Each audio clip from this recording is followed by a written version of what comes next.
बड़ी खबर है और बड़ी खबर ये खुशखबरी है। जी हां, 2020 की सबसे बड़ी खबर जान लीजिए आप भी। श्री कृष्ण जन्माष्टमी पर विश्व को मिला तोहफा। ये बड़ी खबर ना सिर्फ देश के लिए, पूरी दुनिया के लिए। कोविड वैक्सीन को रूस के स्वास्थ्य मंत्रालय की मंजूरी मिल चुकी है। रूस के राष्ट्रपति पुतिन ने किया ऐलान। ये बड़ी खुशखबरी, पुतिन की बेटी को लगाया गया वैक्सीन का पहला टीका, यानी कि सभी क्लिनिकल ट्रायल्स पूरे हो गए। ये दवा मार्केट में आएगी। 2020 की सबसे बड़ी खुशखबरी अब जल्द ही बाजार में आएगी और श्री कृष्ण जन्माष्टमी पर मिला है विश्व को ये बड़ा तोहफा। ये बहुत बड़ा संयोग भी। आज कृष्ण जन्माष्टमी है और उसी दौरान पिछले कई महीनों से पूरी दुनिया, अमिताभ अग्निहोत्री जी हमारे एडिटर इन चीफ इस वक्त हमारे साथ फोन लाइन पर।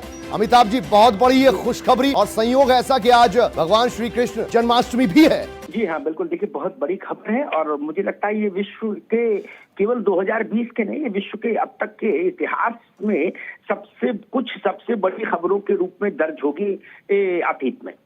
ये इतनी बड़ी खबर है जिसका इंतजार दुनिया का हर आदमी कर रहा था। न केवल सरकारें, न केवल डॉक्टर्स, न केवल मेडिकल फील्ड के लोग, बल्कि एक एक आम आदमी दुनिया का इस बात का इंतजार कर रहा था कि आखिर इस कोविड-19 के पर रोकथाम के लिए क्या कोई वैक्सीन आ पाएगी और अगर आएगी तो कब तक आएगी। हर दिन कैलेंडर देखा जा रहा था। दुनिया के तमाम मुल्क इसके लिए लगे हुए थे। भारत में भी इसके लिए प्रोसेस चल रहा है। अमेरिका में चल रहा है, ब्रिटेन कर रहा है, इजराइल कर रहा है, फ्रांस कर रहा है। दुनिया के तमाम बड़े देश, कम से कम 200 प्रयोग चल रहे थे इस वैक्सीनेशन के लिए कि इस वैक्सीन को बनाया जाए।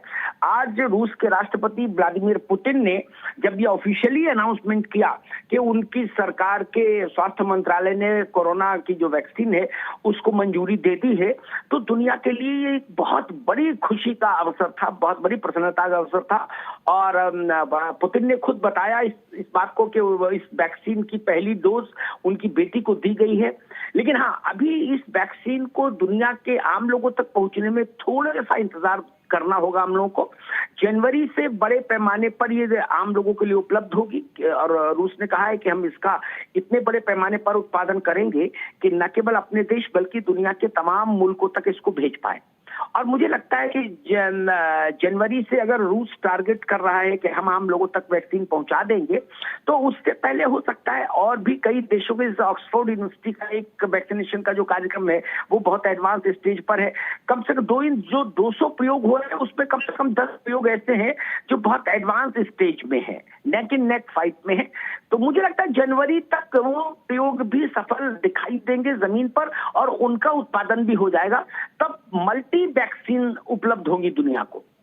एक ही बीमारी के लिए कई तरह की वैक्सीन तब उपलब्ध होगी दुनिया को। मुझे लगता है तब वो स्थिति आ जाएगी जब चीजें नियंत्रण में कही जा सकती हैं, ताकि दुनिया का कोई भी व्यक्ति इस वैक्सीनेशन से छूटे नहीं और जिसने पूरे विश्व को हिलाकर रख दिया उस महामारी से प्रभावी तौर पर कुशलतापूर्वक निपटा जा सके। जी।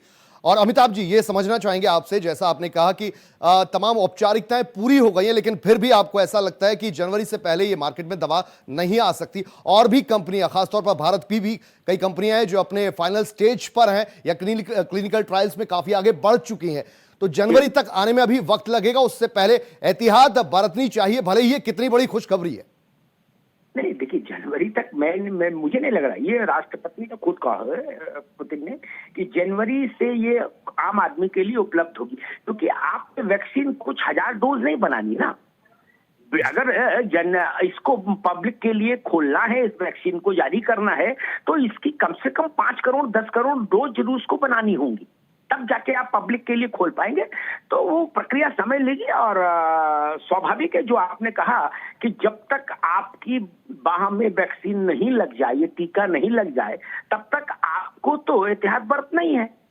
जी। दुनिया में भले ही वैक्सीन आ जाए, लेकिन जब तक उस व्यक्ति को ना लग जाए, किसी एक व्यक्ति का अगर मैं उदाहरण लूं, तो जब तक ननकू के हाथ में वो टीका ना लग जाए तब तक ननकू को सोशल डिस्टेंसिंग फॉलो करनी है, मास्क लगाना है, 2 गज की दूरी रखनी है। ये नियम पूरे विश्व में लागू है, क्योंकि वैक्सीनेशन के लिए 2-3 तरह की वैक्सीन दुनिया में उपलब्ध हो सकती हैं, ऐसा वैज्ञानिक मान रहे हैं इस नए साल के आरंभ के आसपास। लेकिन पूरी दुनिया के भारत में ही अगर ये वैक्सीनेशन होना हो तो 135 करोड़ लोगों को वैक्सीनेशन देना छोटा काम नहीं है ना जी। वो प्रक्रिया बहुत लंबी होगी, चाहे कितनी भी फोर्स उसमें लगाई जाए, कितना भी ह्यूमन रिसोर्सेज उसमें लगाया जाए, दैट विल टेक टाइम।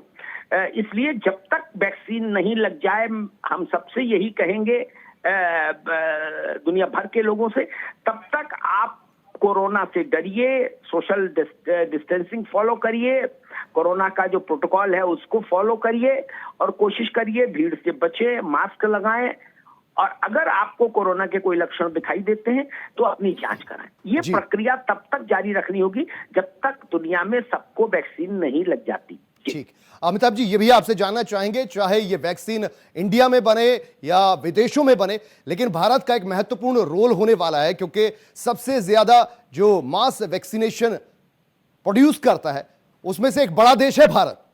जी देखिए, मैं आपको बताऊं, दुनिया भर में जितनी भी वैक्सीन बनती हैं टोटल पूरे विश्व में, उनका 70% प्रोडक्शन केवल भारत में होता है ना। इसलिए वैक्सीन की खोज किसी भी देश की हो, उसमें उसका निर्माण करने का काम भारत की ही किसी न किसी लेबोरेटरी को मिलेगा, किसी न किसी कंपनी को मिलेगा। और चूंकि महामारी ग्लोबल है, इसलिए ये भी कोई आशंका दिमाग में किसी को नहीं रखना चाहिए कि रूस की वैक्सीन है कि अमेरिका की वैक्सीन है कि भारत की वैक्सीन है। वैक्सीन पूरी दुनिया की होगी, हर देश को उपलब्ध होगी, हर नागरिक को उपलब्ध होगी, लेकिन हाँ, उस प्रक्रिया में समय जरूर लगेगा। जी, और रूस में चूंकि ये विकसित कर ली गई है वैक्सीन, अब इसकी सप्लाई दुनिया भर में होगी, अमेरिका में भी होगी, भारत में भी होगी, दूसरे देशों में भी होगी। जो कॉन्फ्लिक्ट लगातार इंटरनेशनल लेवल पर बना हुआ है, उसमें आपको लगता है कोरोना वैक्सीन जो खुशखबरी आई है उससे कहीं ना कहीं राहत भी मिल सकती है? हाँ बिल्कुल, देखिए, जो टेंशन का, जो स्ट्रेस का लेवल है विश्व का, वो कम होगा और लोगों को संतोष होगा कि मेरे पास ना सही लेकिन आ तो गई दवा, मेरे पास भी आ जाएगी। ये एक बहुत बड़ा रिलीफ है। और मैं फिर कहूंगा, श्री कृष्ण जन्माष्टमी के दिन विश्व को ये सूचना मिली है, ये खुशखबरी मिली है, इसका स्वागत किया जाना चाहिए। बड़ी खबर है। अभी तक ये $1 मिलियन क्वेश्चन था कि वैक्सीन कब आएगी, कम से कम उसका एक औपचारिक अनाउंसमेंट हो गया। जी, बहुत बहुत शुक्रिया अमिताभ जी आपका।